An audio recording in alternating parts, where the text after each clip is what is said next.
Tens of thousands of people took to the streets of the capital of Philippines this weekend. The anger over a massive corruption scandal spilled into the streets of Manila.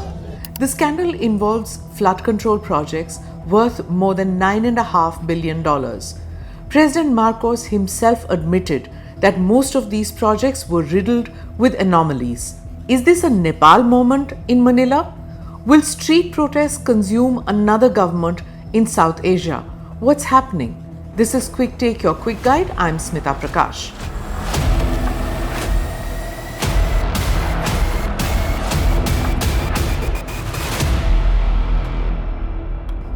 In Manila, the protests turned violent. Police clashed with demonstrators, water cannons were used, rocks and bottles were thrown, tires were set on fire, dozens were arrested, several policemen were injured.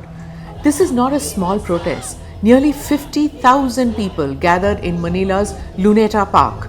They waved flags, they carried banners. Many of the visible protest leaders are students, young professionals, and first-time activists, echoing trends from Thailand's student-led rallies, Hong Kong's democracy movement, and even climate strikes in Europe and in the US. Social media is amplifying this energy, letting young Filipinos connect their struggle to broader global narratives of Gen Z activism, impatient with corruption, authoritarian drift, and climate inaction. The Manila protesters demanded jail time for those who looted public money. People are furious. Imagine this: billions spent on so-called flood projects, but the country still suffers devastating floods every year. Hospitals are underfunded. Students wade through waterlogged streets. Meanwhile, contractors flaunt fleets of luxury cars. South Asia and Southeast Asia have seen this cycle before. Governments rise, they promise reform, corruption scandals erupt, people pour into the streets, and governments fall. The protests in Manila aren't happening in isolation. They're part of a global wave of civic action where younger generations, civil society, and grassroots groups are demanding accountability. Think of Sri Lanka, Bangladesh, and Nepal. It's a pattern in the region.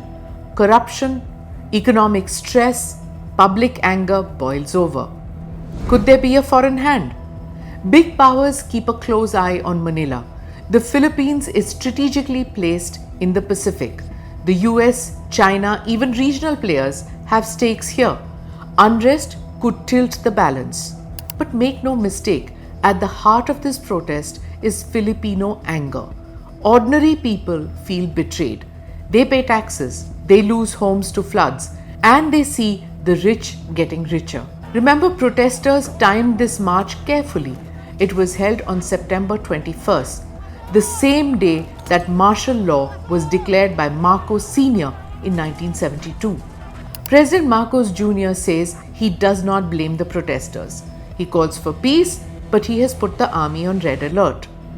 The bottom line: corruption scandals can end governments, because while the corrupt live in luxury, ordinary people are left to drown in floods, line up at underfunded hospitals, and struggle for dignity. That gap between privilege and suffering is what drives people onto the streets. And when that gap grows too wide, it should send a warning signal to even the strongest leaders and governments. International media coverage from The Guardian to Al Jazeera to ABC and Politico are framing these protests from Manila to Nepal in universal terms. People fighting for honesty in governance and protection against abuse of power. That global framing matters. Like in Manila, how it is happening is that it raises reputational costs for the government, especially since foreign donors and investors are stakeholders in infrastructure and climate adaptation projects linked to corruption allegations.